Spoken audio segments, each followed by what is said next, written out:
Hello, everyone, and welcome back to Catholic Family News. I'm Murray Rundis, the production manager and managing editor here at Catholic Family News, and I'm very happy to be joined by one of our authors, our frequent contributors, Stephen Kokx. Stephen has written many articles for Catholic Family News over a long period of time. He also writes for LifeSite News. You may have seen him on there, and he's recently come out with a really interesting book. It's a collection of his essays and articles called "Navigating the Crisis in the Church: Essays in Defense of Traditional Catholicism," with a very interesting foreword by Archbishop Vigano. So, Stephen, how have you been?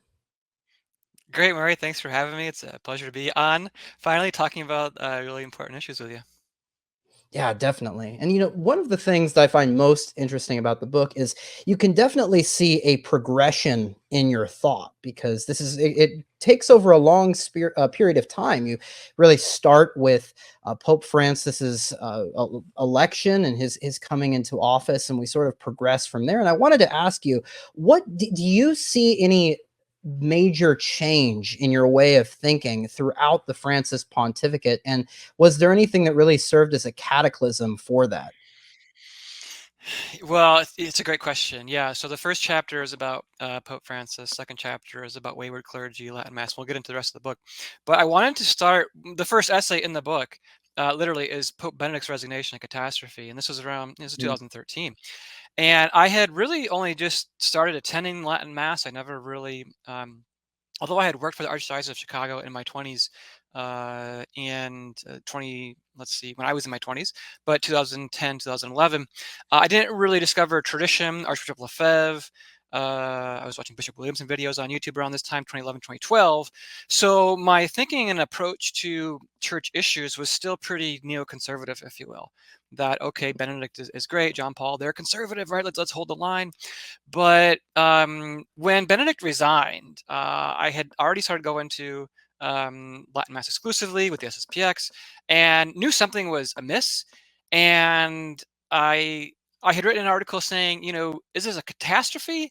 Probably not. Although I think in my heart I believed it. And so I said, look, but we still shouldn't have popes resigning. I even know I just instinctively knew that was wrong.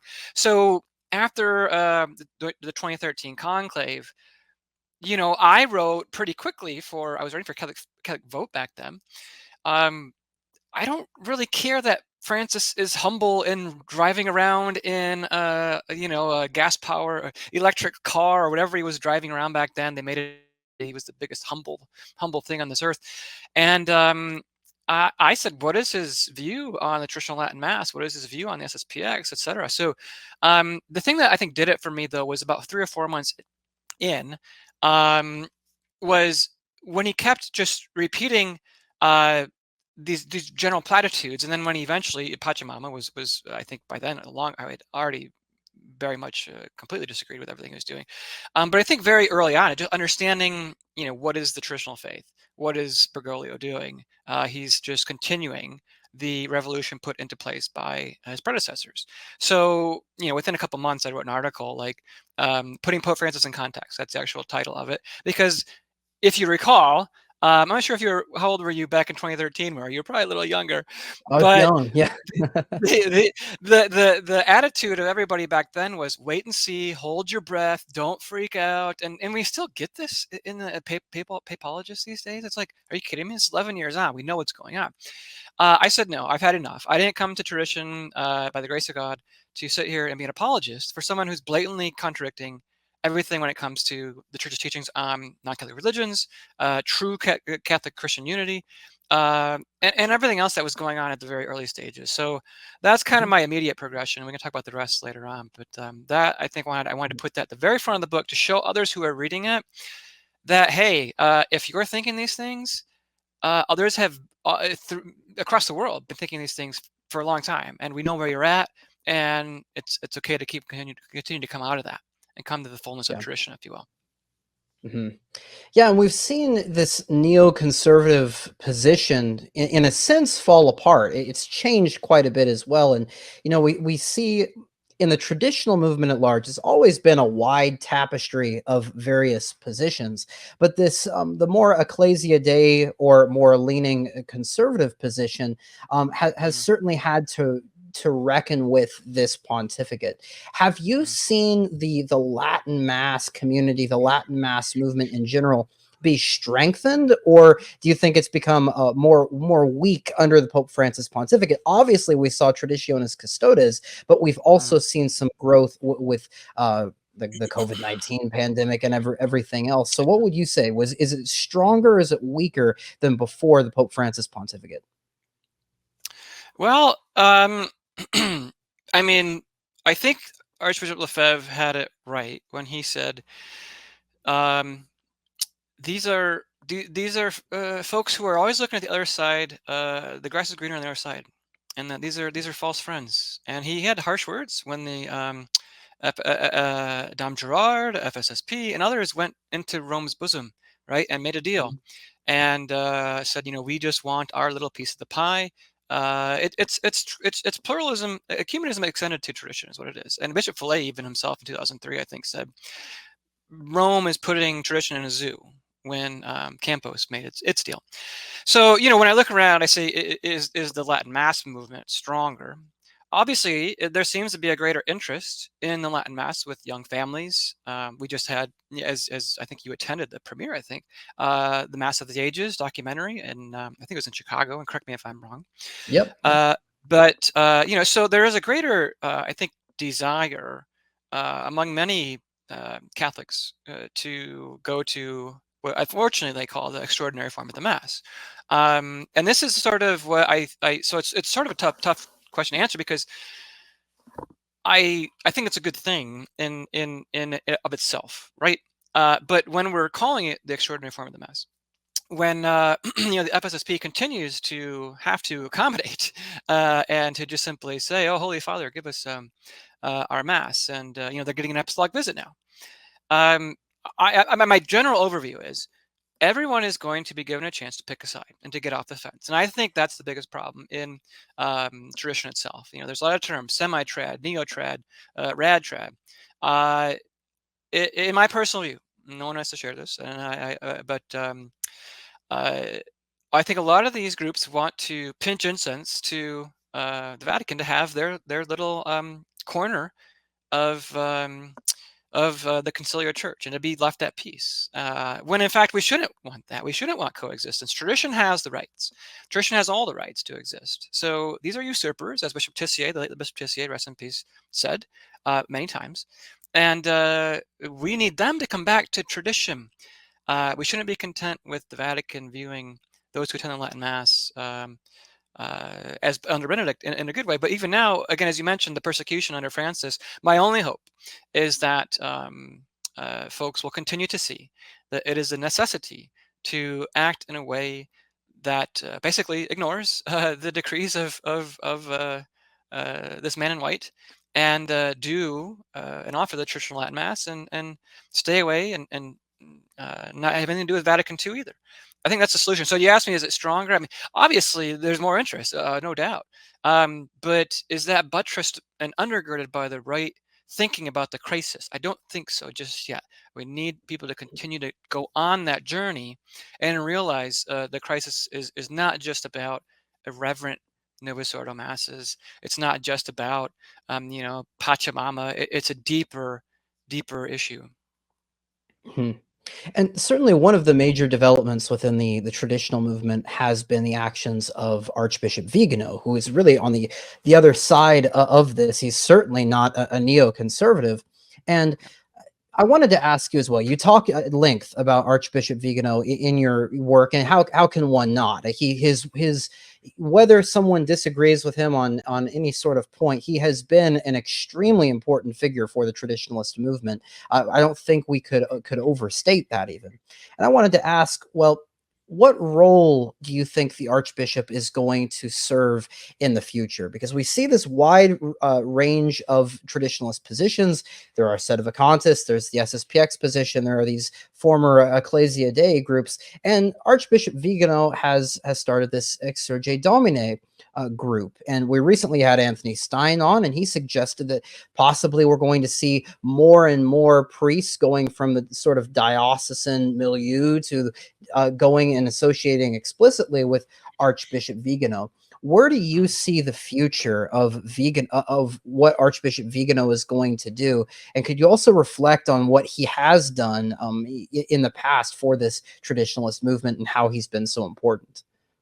Yeah, it's a great question. It's a big question, so I might have to have a little bit of a lengthy answer Mhm. here. Um, I think it's a grace of God. It's a gift of God that Archbishop Vigano is doing and saying the things he's saying and doing. He is, in my view, uh, the present day Archbishop Lefebvre. He's doing many similar things. He's not a replica. No saint is. No prophet is. Right. We have all different roles to play. Archbishop Vigano is a diplomat. That's his career. That's what he did for the Vatican. And I was very pleased in the first years of Archbishop Vigano's public letters and statements, what he was saying and doing, and how he's being received, especially by almost every traditionalist. Even the neoconservatives, the DWTN, were praising him for exposing corruption. I'm most saddened, though, to see the reaction of how many of those individuals, many of those priests and clergy who Archbishop Vigano supported when he was in the mainstream church, as well as early on in his, you call it, defection from the conciliar church. Many of them don't speak to him anymore. Many of them have, unfortunately, distanced themselves. They think he's too conspiratorial, which, in fact, as I think both of us know, there's not many conspiracies left these days. Most of it's a fact, right? So I think what his future will be is how the traditionalists, various so-called traditionalist groups, want to view him. At least if in that movement, if you will. At the moment, we saw, as Vigano has noted, about a year ago, with his turn towards saying Bergoglio is not the Pope. There's been a lot of people who don't want to have that message get out, or at least are not willing to entertain that in the traditional movement, which I think is most unfortunate because, look, this is an intense question, intensely debated question. And I think Catholics of all stripes should approach the issue with much humility and honest discussion and say, hey, look, what are the facts here? What are we doing?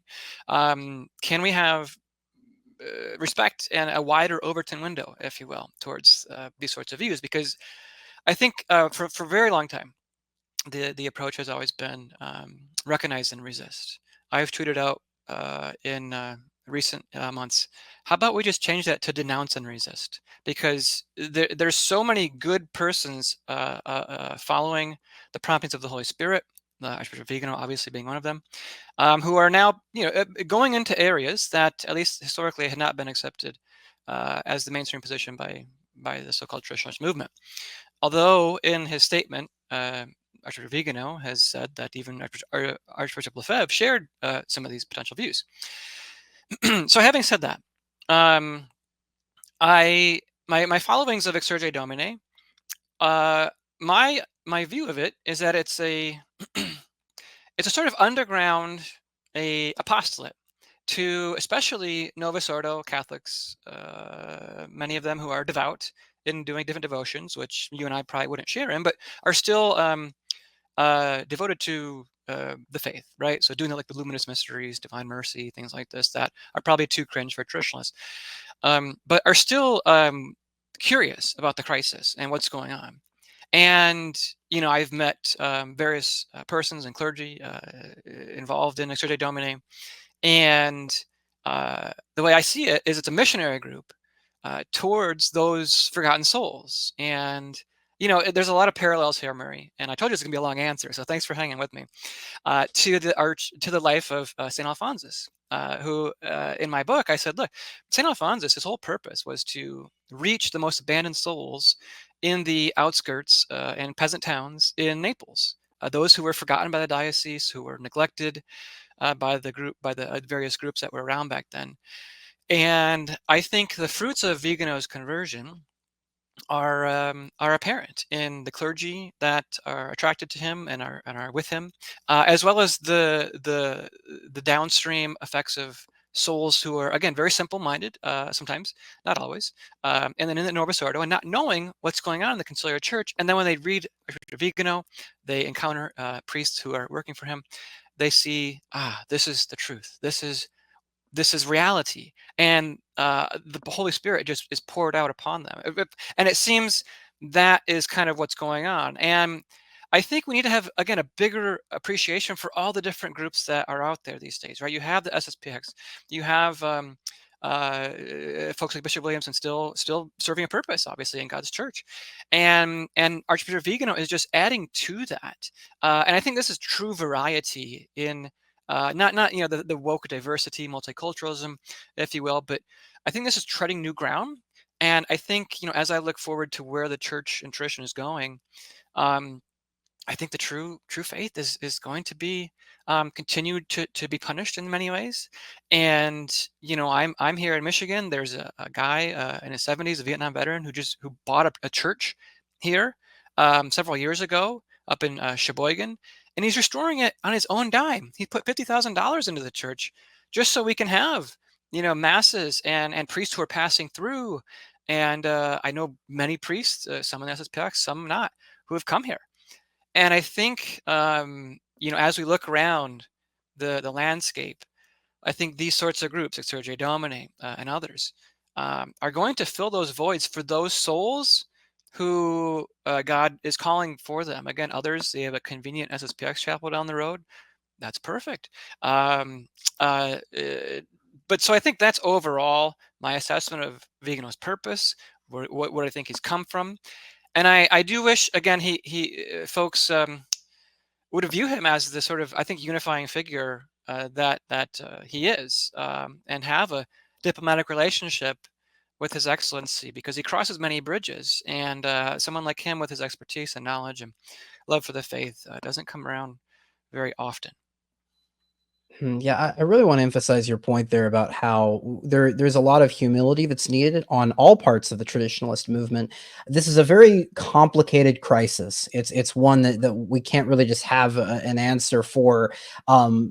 Just thinking on our own, we've solved it instantly. It takes a lot of work, and this is going to take a lot of time to work out. And so I think that humility is necessary, even though we might disagree with a different position on some things. I hold the recognize and Mhm. resist position, but there is that humility that's needed to say, well, Archbishop Vigano, he's still doing good work, and certainly bringing a lot of people to a greater understanding of the crisis. We could still say that. And I wanted to ask you too, if we zero in on the conciliar church, because certainly the crisis in the church is leading many to have to examine their faith, have to examine and deepen their knowledge of the traditionalist faith. Uh, and the Catholic faith as it is, do you think that we will see a schism within the conciliar structure, the conciliar church, where we will see more conservatives, more conservative, neoconservative type people go one way, actually set up a parallel structure, or vice versa, with the liberal progressives in the church set up their own structure? Do you see that as coming anytime soon, or do you think we will see the maintenance of the status quo for many years to come? What do you foresee in the future? Yeah. Well, let me say both the liberal and conservative so-called Catholics are two sides of the same coin. They're just, the liberals want to push the accelerator down to 88 miles per hour, right? The conservatives, so-called, are, it's just the same thing in politics. They're just a slower version of that. So, Benedict, John Paul, they were seen as conservative, but they weren't really. If you go back and read what Ratzinger wrote, he said we want to adopt 2 centuries of liberal culture and so-called purify it. Bishop Robert Barron said that Karol Wojtyła, when he was at Vatican II, fought the traditionalist form, the keepers of the traditionalist form of Catholicism, and that John Paul had no desire to implement traditional teachings. So they're all going with the revolution, right? So I would say the schism's Mhm. already here. That's a conciliar church of Vatican II. Will there be any further divisions? I don't think the neocons, the neo-traditionalists, will do that because they want to be part of. They're in the river, right? they're just trying to swim upstream when the current's taking them downward. They don't want to get out of the river because they would be then seen as excommunicated, as Archbishop Lefebvre and Vigano have been. They think it's prudent to stay so-called in the church and not leave it. The liberals, I think, are a bit more willing to introduce something, and I think they, in many ways, already have, and that's under the Bergoglio regime called the Synodal Church. I think this is the latest incantation of the neo-modernist religion, and it's sort of like a transgenderism has occurred in the church, right? Where you have a institution that previously called itself the Catholic Church, then the Conciliar Church, now the Synodal Church.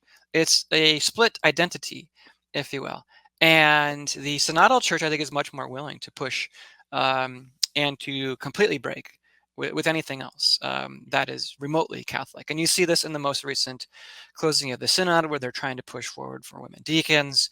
I do think potentially in the future, to answer your early question, there may be efforts after the apostolic visit towards the FSSP to further crush the Latin Mass that they offer. Indults are already almost practically non-existent.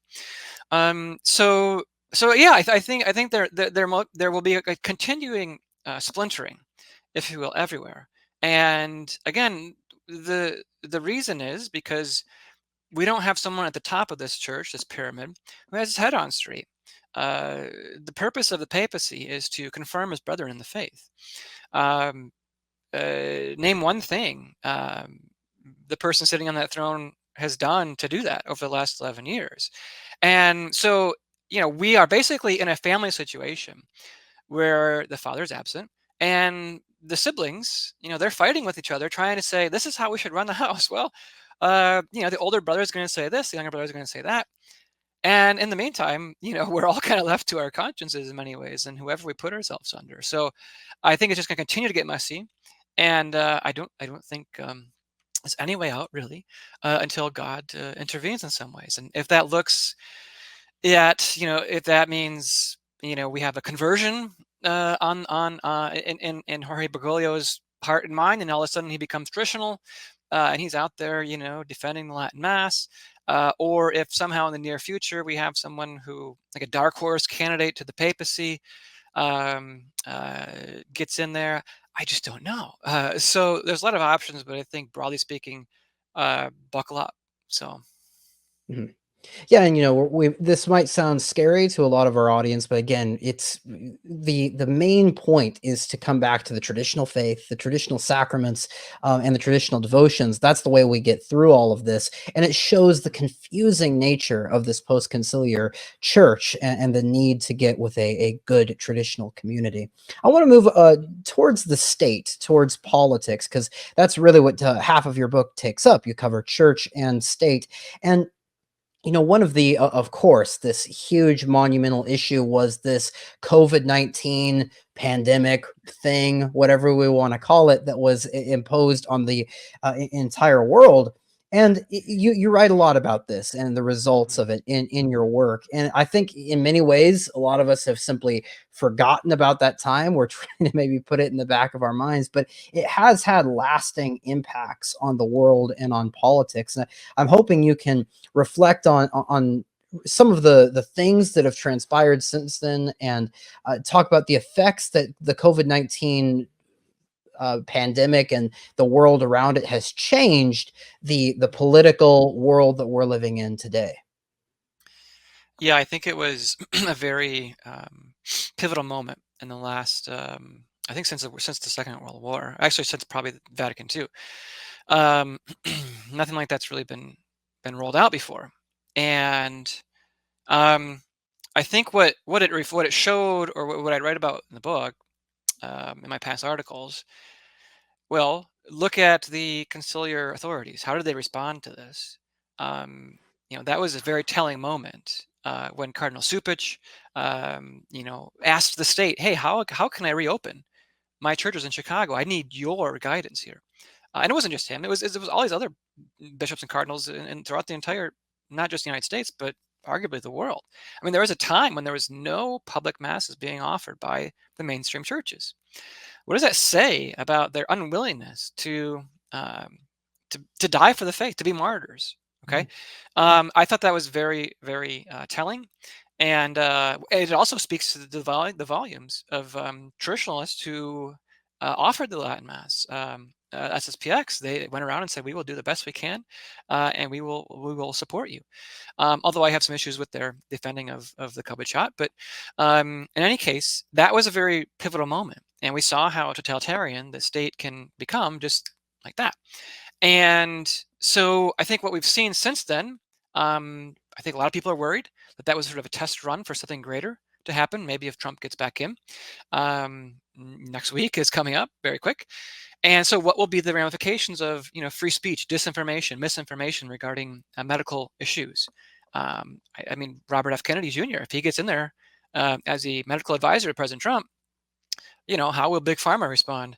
So I wrote a lot about that in my past articles about, you know, let's say, for instance, some country in Europe somewhere says you can't come in here because you're not fully vaccinated. Um, what if there's no traditional clergy in that country? I mean, they're creating these sort of spiritual concentration camps. And if there's no traditionalists in these countries, I mean, where is the faith? I mean, so I defended the notion that we need consecrations without papal approval because it might be drastic in these times that, hey, countries might be shut down and you might not have traditional clergy in them. So I think there's a lot more to talk about, obviously. But I remember when it first started happening, I said, hey, this is very odd. What's going on, and who's behind it? And obviously, it's Bill Gates. All the main characters, if you will, who are pushing so many other agendas that are against the Catholic religion. So, I think those who caught on early to the what was going on, to the bigger plan, if you will, they recognized that there is something sinister afoot, and I think there's a transhumanist element to it as well. But I mean, I can go on, but I think that's sort of my initial impression and reflections on where we've been. And just 4 or 5 years ago, Murray. I mean, this is 2019, 2020. We still haven't really escaped the shadow of it. And my hope is that President Trump will one day uh, sort of repent of his many public statements about Operation Warp Speed, because he was in there promoting it. And although he might have been just tricked, I think, by Dr. Fauci more than actually kind of spearheading it himself. I think Trump is a very proud man. He saw what was coming. He doesn't want to be blamed for um, or to be seen as incompetent. In any case, it's going to be telling if they try it again, and how many more Americans and how many people across the world will get their shot this time around, given the various effects it's had this time. Mhm. Yeah, you mentioned Donald Trump. President Trump has, of course, been a major figure in the past 10 years, and really for American politics, really in the entire history of this country. He's been one of the most important or crucial figures for American politics. I want to shift the topic a little bit over to him. I think a Mhm. lot of people, including myself, have seen this campaign as being very distinct and different from the 2016 campaign and the 2020 campaign, even though I would say it's gotten a lot better recently in this last month or two. It has been different. It's a different tone. It's more establishment than the original 2016 and 2020 campaign was. Now, obviously, the other side is the Democratic Party, which is completely monstrous, and the Kamala Harris future administration would be a nightmare. But I think a lot of people are asking themselves, well, there seems to have been a change, and I'm wondering, have you detected a similar change in the Trump campaign's message? And do you think Catholics should be rallying around this message that this campaign is promoting? Yeah, so it's obvious that Trump has moderated on a number of issues, and most glaringly, abortion, LGBT issues. He and his wife have supported the Log Cabin Republicans, which is a pro-LGBT organization. He's never defended in his adult life a traditional marriage. He told 60 Minutes in 2016, after he was elected, that he's fine with Obergefell and Hodges. That was a Supreme Court ruling that legalized so-called homosexual marriage. Um, and yeah, the people he's surrounded himself, I think, is a bit concerning. I will say, uh, as you alluded to there, in recent weeks and days, especially, his messaging has gotten a lot sharper, and he's surrounded himself with Mhm. people who I think are much better. I think Robert Kennedy on health issues is fantastic. I think what he's doing is great. Um, I think and again, there's obvious concerns with all these people, right? I mean, because there's a lot of trads who I know will say, I'm not going to vote. Trump's a Trojan horse. He's surrounding himself with right-wing oligarchs to trick the American people and others into getting on their side. We see this with Jeff Bezos recently, saying he wants more conservatives at the Washington Post, with Mhm. the owner of who else is saying similar things. I forget, but a lot of the Elon Musk, right? So Musk is just a big tech guy, and he's making deals with Trump to bring in the tech world and Vance as well, with PayPal's Peter Thiel, right? To sort of moderate the Republican Party into a less socially conservative, less religious, less culture war organization, and that's all a very strong possibility, right? Um, anyone like Trump who gets to the position that he was at in his life and the friends he had, you're not going to get there without buddying up to the system. But I think look at the policies that he's promoted in recent weeks and his messaging in recent weeks. He realizes, at least he's saying, immigration, mass immigration, illegal immigration needs a change, right? Deportations. Now, is he going to do that? I don't know. I mean, let's hope he does. Let's hope he also greatly restricts legal immigration, right? Because it's again that's just slow transformation of the country through another means. Um, I I look at again the dichotomy with the Harris campaign, right? She's actively persecuted Knights of Columbus. She's been in the regime under Biden, going after Mark Houck, the pro-life Catholic father of seven, raiding his house. She skips the Al Smith dinner. So everything we know about Harris is blatantly anti-Catholic. She's domestically going to be awful, pro-censorship regime, everything. I don't think it's prudent to sit out this election. I Mhm. understand people wanting Trump to be more hard line. I understand he supports and has said many bad things on abortion, and that he seems to be drifting and moving the party further in support of that. And he said at the state level, like he's wanting more states to be more pro openly abortion. My understanding when I look at various moral theologians is that if you can prevent a greater evil, then you generally should, right? And it might even be incumbent upon you to do that.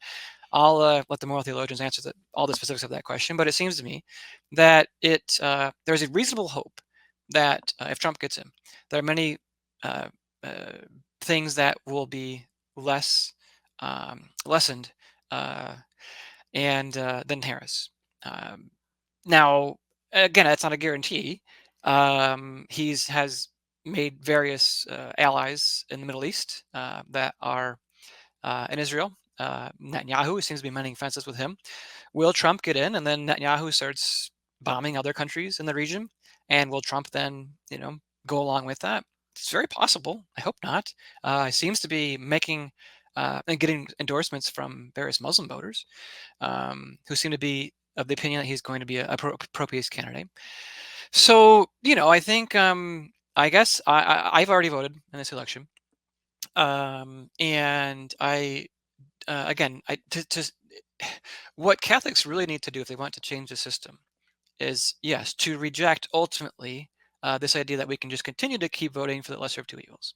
Um, if we were in a situation where it was possible, and it might be possible, I'm not sure, but the two system parties, the two party system has a stranglehold on our country. We can't at the moment do much better. I mean, in theory, we should be having our own Catholic Party, and Catholics should be voting for each other. And we break up the Republican Democrat system and have a party where we actually have our voice heard instead of playing for peanuts at the big kids table, right? So I think there is a prudential reason to say yes, I will vote in this election, but again, to do so not for again Trump's blatant support for many bad things. We can't be complicit in that. When it comes to moral theology, we have to know in our mind, hey, we're voting to prevent a greater evil, and we're hoping that will be the case. So I do encourage, if you ask my full opinion, others to do that.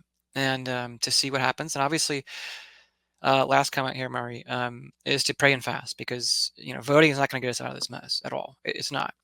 We need supernatural divine intervention.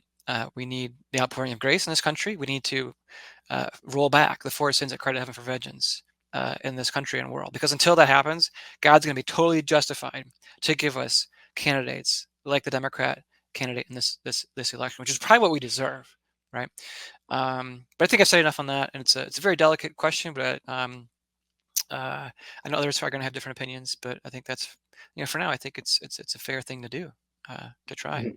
Yeah, I tend to agree with you. I think there was a point in time where withholding one's vote could have made a difference in making it so that the Republican establishment had to pander to the Catholic vote, the pro-life vote more. But I think that window is closed, and now I would say people should vote against the greater evil. But as you said, that's my opinion. That's your opinion. But Well, others have let me different well-rounded.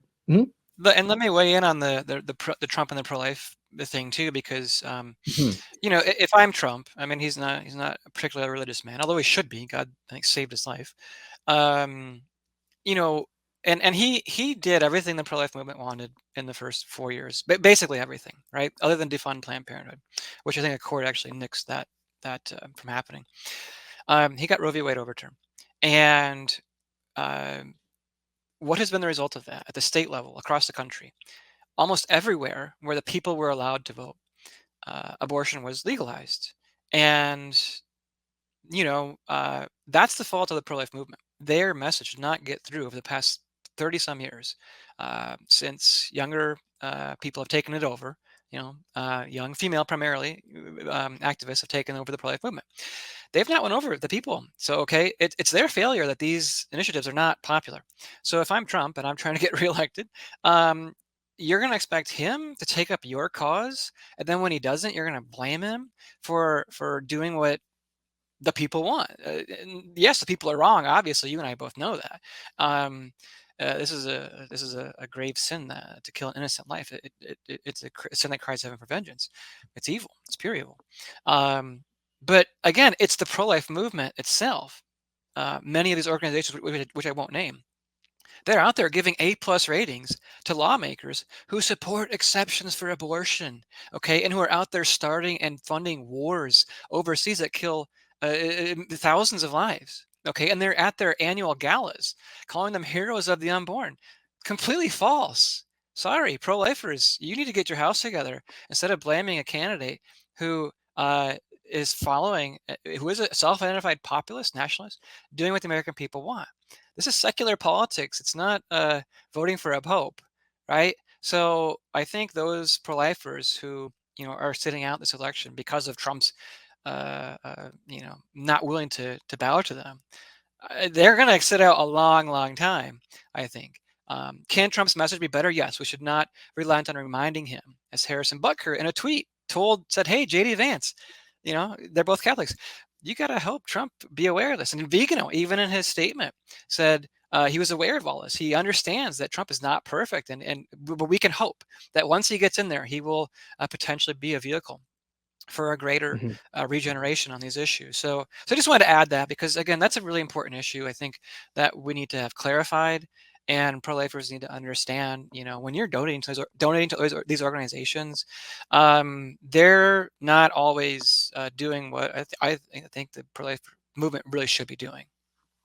Yeah, I think it is very important, especially for traditional Catholics, to examine the pro-life movement as it currently stands with its present leadership. I think there certainly is need for true reform and getting back to how are we actually going to succeed at this? I don't think the messaging is completely on point at the moment. That sort of brings me to a sort of final question. Your book is really examining the events of the past decade, and a lot has transpired in that decade, of course. And I think there are things that we can learn from mistakes and also good things that the traditionalist, the traditional Catholic movement has done over that past decade. What would you say is one particular thing, if you could zero in on it, one thing that the traditional Catholic lay people could do better in order to moving forward in this upcoming 10 years? What could we do better in order to make the movement more successful and to see better growth and a more sincere and true accepting of the traditional Catholic faith? What can we do better over these next 10 years? Yeah, as you mentioned, the past now 11 years since I've been writing full time has been a whirlwind. We've seen a lot of heresy come out of the Vatican. We've seen a lot of instances in politics where our leaders have failed, but other areas where they've done some good things. Um, I think broadly speaking, as laity, focusing on laity, we need to be supporting those priests and clergy monetarily, materially, spiritually, who are out there stating the hard truths and saying it no matter what. This includes individuals like Archbishop Vigano and many other priests who are kind of on the fringes, if you will. Many of whom I know and deserve support. But I think as a broader movement, um, again, as I said earlier, I think let's denounce and resist, right? And be open to those who share or who support and agree with maybe Vigano and others who are going to say, look, this is not the church. This is not a pope. And let's have candid conversations about the real theological issues touching on those questions and try to, in an act of charity, charitably, have public forums devoted to those questions and not be so tribalistic. And let's have a, but also having the sobering fact that we again, we won't all agree. But again, it's because we're in a house without a dad. I mean, we're just pointing at each other, and when the problem is in the Vatican. So I hope in the future that, and I hope to play a decent part in this, is to open that discussion while also being respectful towards everybody, and to know again that in these times, people are serious about finding a solution, and that there's going to be a lot of people who disagree, and that we look and say, hey, well, they're trying their hardest, and let's not kick them to the curb or kick them out of the movement, so called. And I think also we can continue to call on the Vatican by saying, hey, we need a consecration of Russia. We need more priests and bishops. Amongst traditionalists, we need more clergy. I mean, SSPX, they're on it too, and we hope and pray that they will make more, regardless of what the Vatican says, because it's needed, right?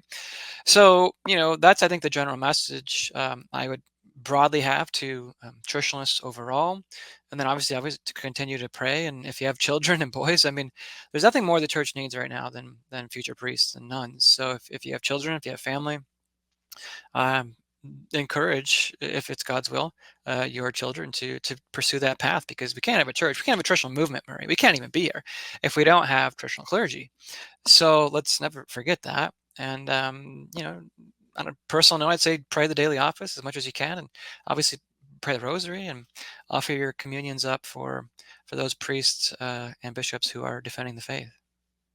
Mhm. Yeah, it's very interesting. People need to, uh, as I said earlier, recognize that this is a very gray situation that we're in. We can have various disagreements, understanding that the most important thing is keeping our faith and keeping the traditional doctrines, keeping the traditional practices, because that's what's going to get us through to attend to get our final end, which we are made for. So very important. Again, people might have disagreements, but it's important that no matter what, we keep the traditional faith, the traditional practices. And Stephen, if people want to read more from your thoughts, where can they get your new book?